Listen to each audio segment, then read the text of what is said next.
Buat kalian yang mau mensupport channel ini dengan donasi atau emang sekedar mau beli mimin kopi, kalian bisa pilih antara Super Thanks atau Saweria.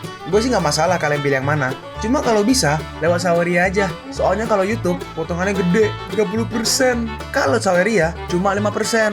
Untuk link Saweria kalian bisa klik aja di atas kanan nih, atau bisa cek di kolom deskripsi.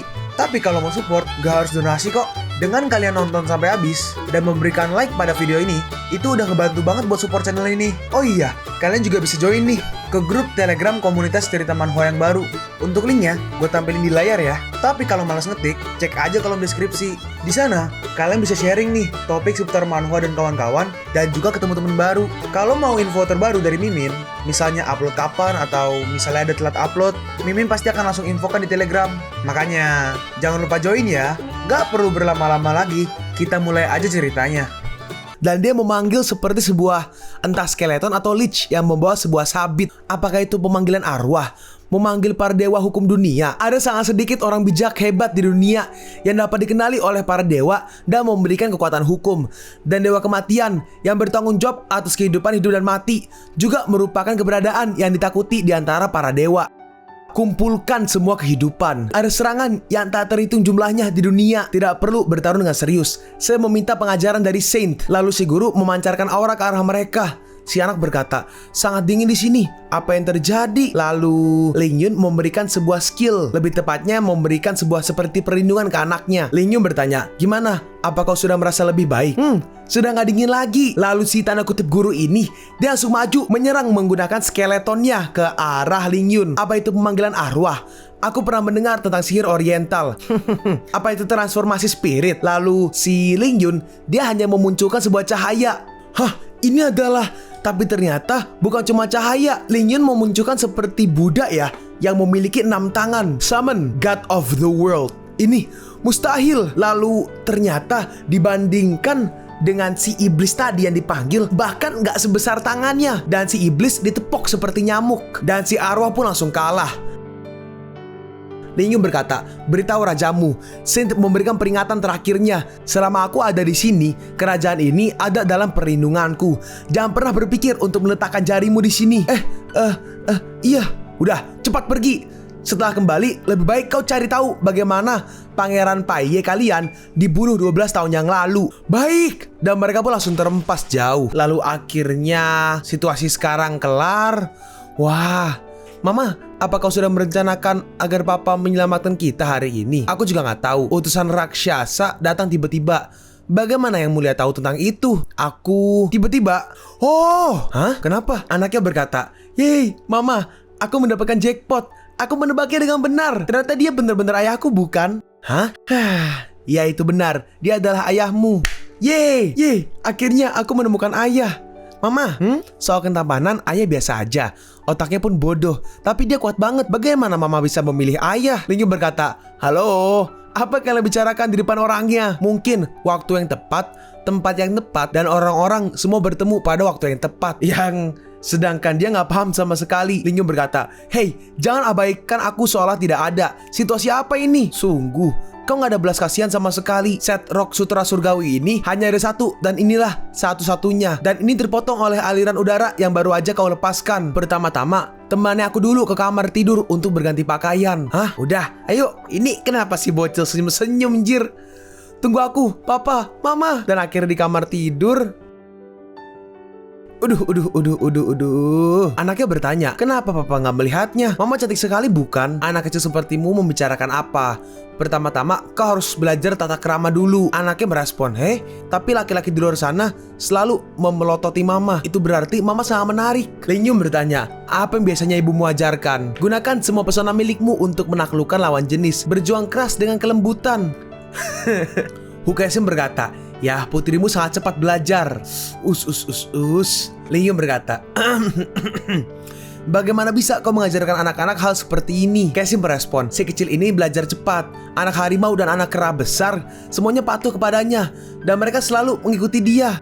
Omong kosong, katakan, apa yang sebenarnya terjadi? Hukesim menjawab, Setelah si kecil ini menjadi bijaksana, dia selalu ingin tahu siapa ayahnya. Aku nggak pernah memberitahunya. Ling Yun bertanya, apa sebegitu memalukannya punya ayah Great Saint sepertiku sampai kau tidak memberitahunya? Nah, jadi aku bermain game dengannya dan membiarkannya menemukannya sendiri. Anaknya berkata, ya, aku sudah mengobrak-abrik direktori urusan luar negeri kerajaan Great Yue dan mendaftar semua orang yang kemari 10 tahun yang lalu. Kemudian, setelah menyeleksi satu persatu, yang tersisa adalah ayah. Nggak disangka ayah sendiri yang datang ke sini. Karena begitu, aku berasumsi kalau kau adalah ayah yang mau menyelamatkan mama. Oh, aku mengerti. Mendapat pendidikan sekaligus bersenang-senang. Yap. Sebagai ratu kerajaan Great Yue berikutnya, di bawah payung kekuatan besar, dia harus mampu menilai dari kiri ke kanan, bawah ke atas. Ini adalah keterampilan yang harus dimiliki olehnya. Ini juga cara baginya untuk melindungi dirinya sendiri dan melindungi ribuan iblis di masa depan. Kalau begitu, jangan menjadi ratu di masa depan. Jadilah anak yang bahagia. Hu Kexin berkata, dunia ini tidak damai. Kami harus melindungi keluarga dan rakyat kami. Aku akan membuat kedamaian. Bukan hanya kedamaian sebuah negara, tetapi untuk semua orang yang menginginkan kedamaian dan kebahagiaan untuk dinikmati. Aku ingin anak-anakku hidup tanpa beban. Benarkah? Sebenarnya aku benci menjadi putri kerajaan. Aku harus mempelajari begitu banyak etika, menghafal begitu banyak informasi tentang hubungan antara negara tetangga. Dan aku bahkan gak bisa tersenyum kegirangan saat makan makanan lezat.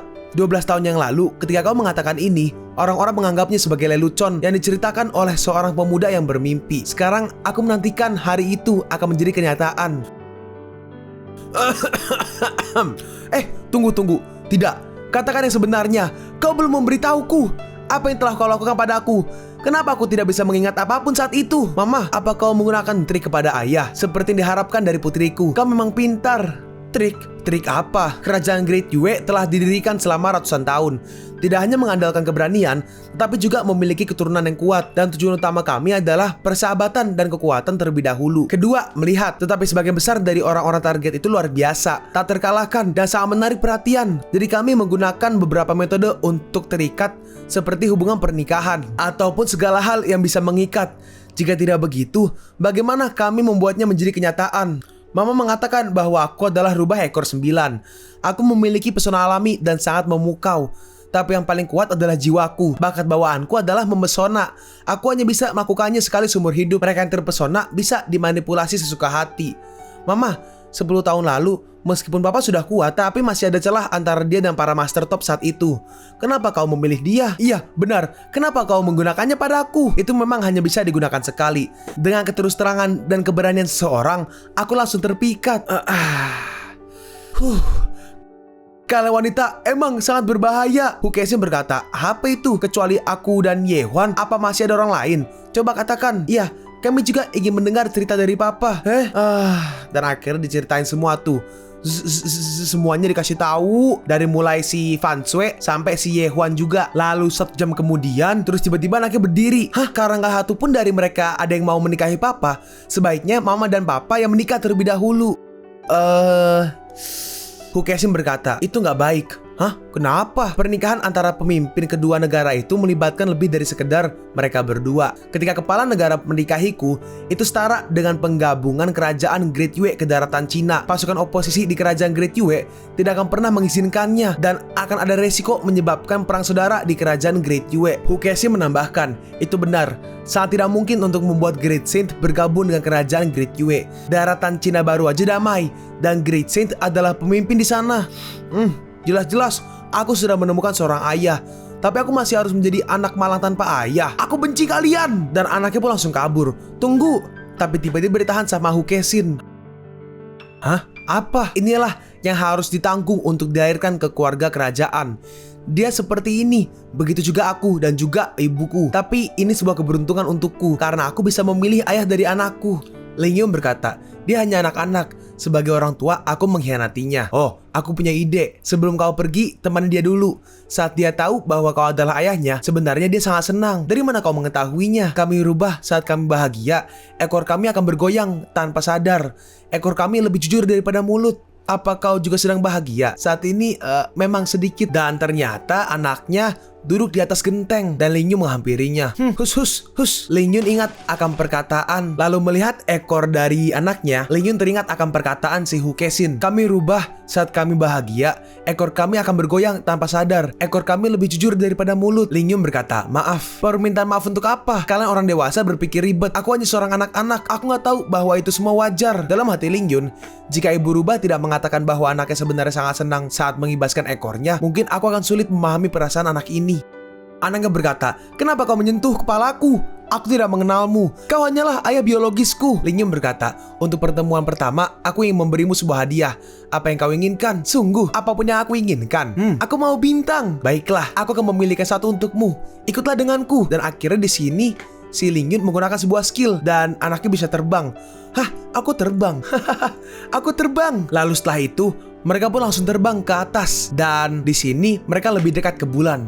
Wah, ini pertama kalinya bagiku untuk melihat bintang dan bulan dari dekat. Perhatikan baik-baik. Aku akan mengambilkan bintang untukmu. Mulut dapat menelan matahari, tangan bisa mengambil bintang. Pergeseran bintang, bintang datang. Dan bintang pun ada satu nih yang mendekat. Wow, tapi karena ditarik udah pasti berbentuk seperti sebuah meteor. Dan karena berbentuk sebuah meteor, orang-orang biasa di kota, warga-warga melihat meteor, ya panik lah pastilah. Selesai sudah, bintangnya bakal jatuh kemari. Saint Venerable masih Saint Venerable yang sama dan selalu suka membuat keributan. Meteornya pun mulai mendekat. Tidak, aku akan menabraknya. Tolong bapak. Jangan takut, lihatlah aku. Lalu Lin Yun langsung maju dan langsung menahan meteornya, menahan bintangnya agar tidak jatuh ke dalam bumi. Dan ternyata size-nya ukurannya dibuat menjadi kecil dan jadi kayak terang-terang gitu tuh. Jadi seperti batu berharga seperti diamond gitu. Bukan diamond sih, tapi ini batu bagus lah. Ini, ambillah. Hah, apa itu bintangnya? Cantik sekali. Iya, apa kau menyukainya? Anaknya menjawab, jangan pikir kau bisa menyenangkanku dengan bintang. Hei, kenapa kau tertawa? Lin Yun berkata, rubah itu, ibumu memberitahuku kalau kau sedang bahagia, secara tidak sadar kau akan mengibaskan ekormu. Hah? Siapa bilang? Enggak, aku mau menciumu ayah. Aku mau melihat orang lain begitu lama. Dan ibu dan keluargaku selalu diganggu. Lin Yun berkata, maaf, jika ada yang berani mengganggumu lagi di masa depan, panggil aku melalui bintang ini. Bahkan jika itu ribuan mil jauhnya, aku akan segera datang. Benarkah? Bukan retorika diplomatik. Lin Yun menjawab, itu benar. Ayahmu ini luar biasa. Gak lebih cepat diucapkan daripada dilakukan. Iya, aku percaya padamu papa. Tiba-tiba, hacuh, Lin Yun berkata, kita sudah mendapatkan bintangnya. Udah, ayo pulang. Oke, oh iya, aku masih belum memperkenalkan namaku. Namaku Swan Swan. Oh, ini baru ada namanya ya. Dari tadi gue manggil anaknya terus. Lin Yun berkata, Swan Swan, itu nama yang bagus. Akan kuingat. Lalu akhirnya di sini Lin Yun dan juga Swan Swan pun pulang. Terlihat di sini Swan Swan sangat senang yang tadinya merajuk ya. Lin Yun berkata, sudah larut, istirahatlah lebih awal. Masih ada hal penting yang harus aku lakukan lagi. Aku pergi dulu. Sering-seringlah menemuiku dan mama. Iya, aku berjanji. Nah, papa sudah berjanji. Kok nggak boleh melanggar 100 tahun ke depan. Oh iya, dan juga papa dan mama harus berjanji juga. Ini... Hah? Ayolah, cepat papa. Iya, nggak perlu dikatakan. Hu Kexin merespon, tentu saja harus dikatakan. Bagaimana bisa itu dianggap sebuah kesepakatan? Swan berkata, katakan. Ya, aku berjanji. Oke, 100 tahun, tidak berubah. Dan Lin Yun pun akhirnya pergi.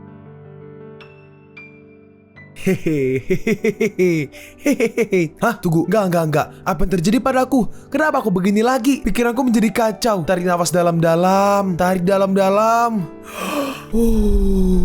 Waduh, tarik nafas doang bisa bikin kayak tsunami gak tuh? Terus niup napas bisa bikin guntur cowok petir. Narasi, Lin Yun menjadi terlalu gugup karena dia gak merasa hangat pada dirinya sendiri sebagai seorang ayah baru, sehingga dia merasakan pengalaman emosional yang belum pernah dia rasakan sebelumnya.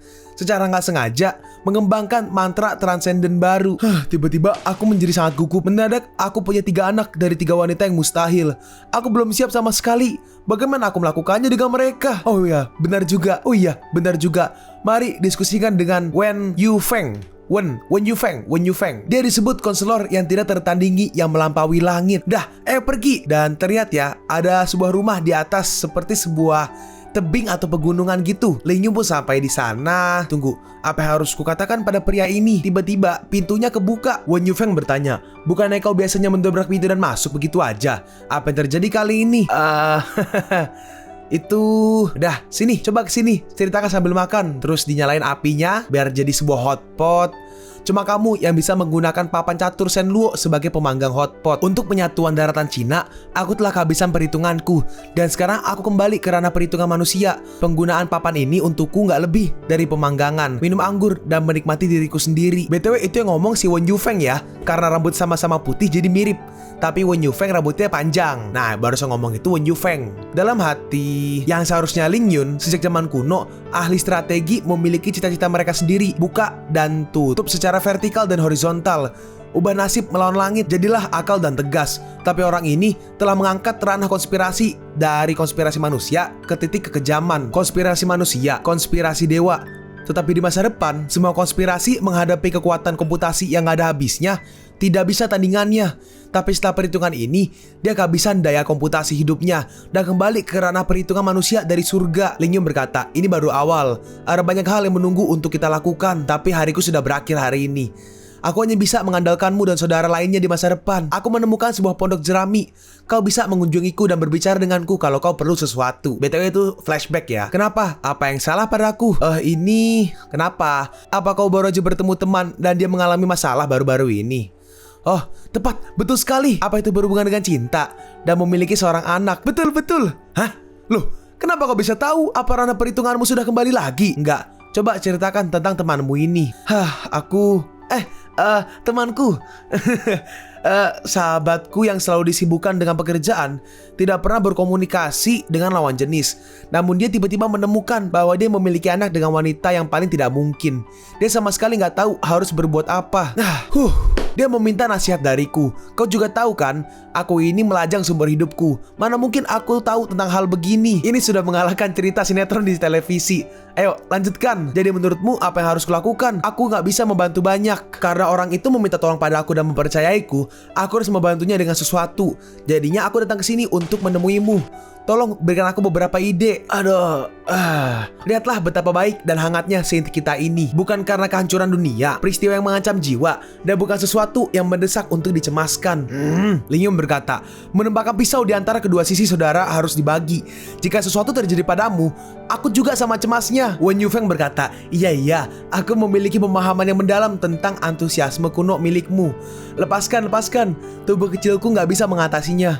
Baguslah kalau kau sadar. Cepat beri aku beberapa saran. Aku harus cepat kembali untuk mengurus sesuatu. Wen Yufeng berkata, kupikir Enggak. Udah, aku gak tahan lagi. Hey, kenapa kau tertawa? Apa kau gak tahu bahwa kau sangat kasar sekarang? Hey, kau tahu 15 tahun yang lalu aku melakukan satu-satunya perhitungan surgawi, ya kan? Terus kenapa kau menyebutkannya ini tiba-tiba? Wen Yufeng melanjutkan, aku pernah memberitahumu bahwa perhitungan surgawi adalah teknik ilahi yang menghitung semua kemungkinan dan semua rencana orang berada dalam lingkup perhitungan surga. Yap, benar. Faktanya, hanya yang berpengalaman yang tahu rahasianya. Apa yang muncul di benakku bukanlah aritmatika, simbol dan kata-kata dari 9 istana, 4 lempeng, 16 heksagram, batang surgawi dan cabang-cabang duniawi. Itu adalah gambaran nyata dari setiap adegan dari awal untuk melihat kemungkinan segalanya. Gagal, hampir gagal, berbagai kemungkinan sukses. Ling Yun bertanya, semuanya? Iya, semua jenis. Aku juga menyatu dengan dunia. Dan aku juga sudah tahu 5 tahun yang lalu kau akan datang menolongku. Ada juga kau yang berhasil mengalahkan iblis 1000 tangan dan berhasilnya penyatuan daratan Cina. Itu sangat menakjubkan. Lalu, maksudmu? Petualanganmu, urusanmu dengan Qian Fanshui, Ye Huan, dan Hu Kexin ini adalah hasil dari perhitungan titik awal masa depan tertentu dari awal perhitungan. Hah? Apa katamu? Jadi kau udah tahu dari awal? Bukan hanya itu, bahkan mungkin lebih tahu darimu. Terus, kenapa kau tidak memberitahuku sejak awal? Kenapa kau membuatku malu sekarang? Wen Yufeng menjawab, lepaskan, tubuh kecilku tidak akan sanggup menahannya. Terus, bagaimana perasaanmu bahwa kau adalah orang paling kuat di dunia? Karena semuanya berada di perhitunganmu sampai saat ini. Aku tidak seperti itu. Tapi kaulah yang luar biasa. Aku hanya membuat perhitungan. Terlepas itu adalah hasil darimu sendiri, persepsimu, dan keyakinan teguh milikmu yang membawa hasil ini tercapai. Lalu kenapa kau tidak memilih untuk menjadi penguasa dunia? Dengan bakat milikmu itu, mungkin dunia akan menjadi tempat yang lebih baik. Karena di akhir perhitunganku, gak peduli bagaimana aku menghitungnya, gak ada yang namanya meminum anggur dan memakan hotpot hari ini, dan berbicara tentang hal-hal indah dalam hidup, Yaudah, mari bersulang. Sekarang, setelah kau mengetahui segalanya, kau harusnya tahu apa yang harus kulakukan selanjutnya. Tolong katakan, jika aku bisa menghitung masa lalu dan sekarang, aku takut kepalaku akan meledak sejak lama. Kekuatan komputasiku hanya sejauh ini. Kalian pun sampai di penghujung video ini. Kalian mau tahu lanjutan chapter ini? Atau manhwa menarik lainnya? Makanya, jangan lupa subscribe biar kalian gak ketinggalan kalau gue upload video baru. Jangan lupa like, komen, dan share ke teman-teman kalian supaya channel ini bisa lebih berkembang ke depannya. Segitu dulu dari video cerita manhwa. Gua Sabik undur diri. See you on the next video. Zaijian!